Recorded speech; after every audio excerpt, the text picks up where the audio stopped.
For the reaction, now आपको ये एक रिएक्शन दी गई है, इसमें आयोडाइड आयन Br को रिप्लेस कर रहा है और इसमें आपको रिएक्शन पूछे। नाउ गाइज एसीटोन की प्रेजेंस में है, एसीटोन इसमें बहुत इंपॉर्टेंट है। नाउ गाइज ये अगर आप गौर से देखो तो हेलोजन एक्सचेंज हो रहा है, इसमें RCH2Br था ना। फॉर एग्जाम्पल आई नेगेटिव को आप NaI मान लो, KI मान लो, कुछ भी कहीं से तो आई नेगेटिव आई रहा होगा। तो अल्टीमेटली क्या हो रहा है, RCH2Br आई NaI से RCH2I NaBr बन गया, ठीक है, ये PPT बन जाता है। तो ये जो रिएक्शन है इसको आप बोलते हो फिंकलस्टीन रिएक्शन। नाउ ये एक हेलोजन एक्सचेंज रिएक्शन है, इसकी सिमिलर एक मतलब सिमिलर नहीं लेकिन इसी एक्सचेंज पे एक रिएक्शन होती है स्वार्ट्स रिएक्शन।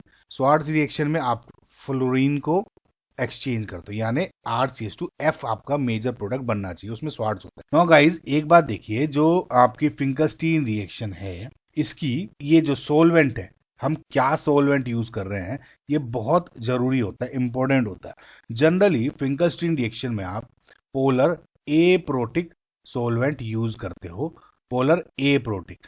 पोलर एप्रोटिक में एग्जाम्पल आपका हो जाएगा जैसे ऑब्वियसली एसीटोन दे दिया है आपको, है ना, या आपको डाइमिथाइल सल्फोक्साइड दे दिया हो जिसको आप शॉर्ट में DMSO भी बोलते हो। तो जनरली इस टाइप के पोलर एप्रोटिक सॉल्वेंट आपके यूज किए जाते हैं, ठीक है। नाउ गाइज अब आपको एक बार मैं रिएक्शन बता देता हूँ क्या होती है, उस वो जरूरी है रिएक्शन मैकेनिज्म्स की ताकि आपको समझ में आ जाए। देखिए शॉर्ट में बताऊंगा, ज्यादा कुछ ऐसा नहीं है कि RCH2Br है गाइज, है ना। अब क्या हुआ, सबसे पहले तो ये पोलर एप्रोटिक है एंड SN2 मैकेनिज्म फॉलो करती है।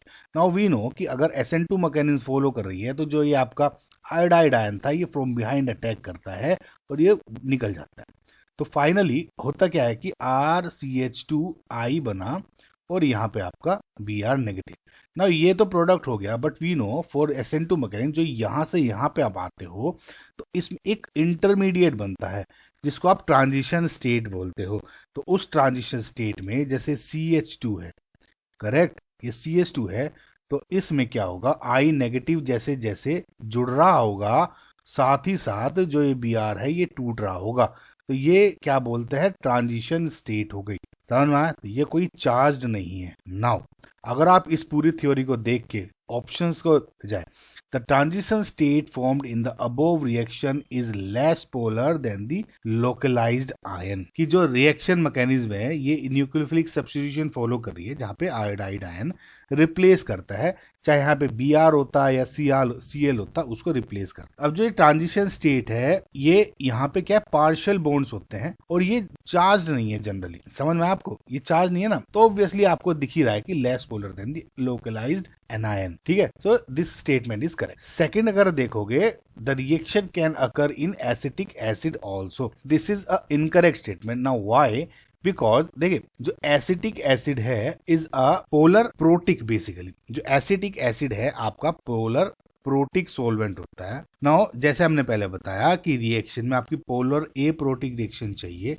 तो हेंस ये इनकरेक्ट हो गया। नाउ गाइज एक बात ध्यान रखिए, अगर आपको देखना है कि पोलर एप्रोटिक, पोलर प्रोटिक या इम्पोलर, ये इस टाइप के सोलवेंट के बारे में आपको जानना है तो सोलवेंट्स आवेश केमिस्ट्री सर्च करना, आपको वीडियो दिख जाएगी, काफी एक्सप्लेनेटरी वीडियो वो मैंने अपलोड की। नाउ थर्ड ऑप्शन देखते हैं, the solvent use in the reaction solvates the ion form in the rate determining step. Now सबसे पहले तो गाइज आप ये देखिए इसमें RDS कोई नहीं बन रहा है, ट्रांजिशन स्टेट है, रेट डिटरमाइनिंग स्टेप नहीं है। Rate determining step basically true होगा जब आप कोई पोलर प्रोटिक सोलवेंट यूज करते हो, समझना इस, क्योंकि रिएक्शन में पोलर एप्रोटिक यूज कर रहे हो तो इसलिए this is a incorrect statement. Polar aprotic में बेसिकली ये न्यूक्लियोफिलिक सब्स्टिट्यूशन SN2 रिएक्शन होगी और कोई अगर देखिए SN1 होती रिएक्शन सपोज, तब इसमें ये रेट डिटरमाइनर स्टेप वगैरह ट्रू होता है ना, क्योंकि देखिए ये वाली जो रिएक्शन फिंकलस्टीन इसमें ऐसे बन रहा है, उसमें कैसे बनता, एक प्रोडक्ट इंटर वो स्टेट बनती और फिर आपका ये इस तरह से प्रोडक्ट बनता, समझ में आया। ये रिएक्टेंट, ये प्रोडक्ट और ये आपकी इंटरमीडिएट्स जो भी प्रोडक्ट बन रहा है ये रेट डिटरमाइनिंग स्टेप में आ जाता है, इसका फॉर्मेशन समझ लो बेस्ड ऑन इसका या इसका ये का। सो ये इनकरेक्ट हो गया बिकॉज हम पोलर एप्रोटिक यूज कर रहे हैं ना कि पोलर प्रोटिक, और ये स्टेप पोलर एप्रोटिक के लिए यूज किया जाता है। नाउ जो फोर्थ ऑप्शन है Br negative can act as a competing nucleophile, इसका मतलब क्या है पहले तो आपको ये समझ में आना चाहिए। ये देखिए ये बोल रहे हैं कि जैसे आपने CH2Br को I नेगेटिव से रिएक्शन अटैक कराया और Br निकल गया, तो क्या ये इस तरह से भी ट्रू है कि जो बी आर नेगेटिव इस आई पे अटैक, CH2 पे अटैक करे और आई निकाल दे, hence backward reaction true prove हो जाए? देखिए ये बिल्कुल इनकरेक्ट स्टेटमेंट है, समझ में आया? ये बिल्कुल ही इनकरेक्ट स्टेटमेंट है। तो ये इस बात पे डिपेंड करता है इनकी चार्ज डेंसिटी। ना देखिए आप जब टॉप से बॉटम आएंगे, बी आर नेगेटिव पे एक चार्ज है नेगेटिव का, सिमिलरली आई नेगेटिव पे भी एक चार्ज है, बट बी आर नेगेटिव अगर साइज ये है, आई नेगेटिव का साइज है, मतलब I negative is bigger in size, समझ में आया?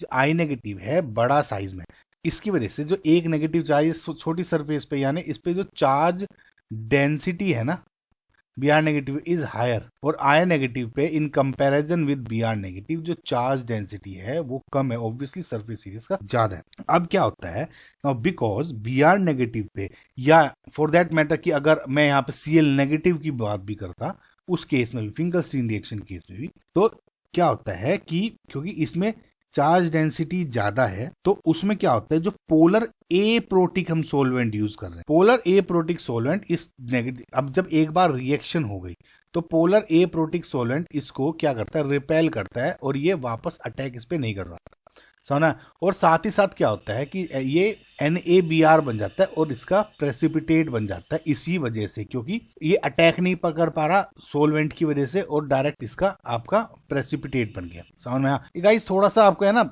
उसको समझने की कोशिश करें कि मैंने दोबारा क्या बोला, एक बार सुनेंगे ना इसको, थोड़ा सा थियोरिटिकल समझ के माने, है ना? समझ में आया आपको? तो थोड़ी अगर थियोरी समझ के चलेंगे तो आपको थोड़ा सा ज्यादा कॉन्फिडेंस आ जाएगा इसको। ये अगर आप क्वेश्चन याद कर लेंगे ना थोड़ा सा, मतलब कंसेप्ट्स को, तो बहुत इजी हो जाएगा, क्योंकि बहुत बेसिक्स चीजें पूछी गई थी इसमें। तो फिलहाल आपका जो करेक्ट आंसर हो गया इज ऑप्शन नंबर 1, समझ में आया?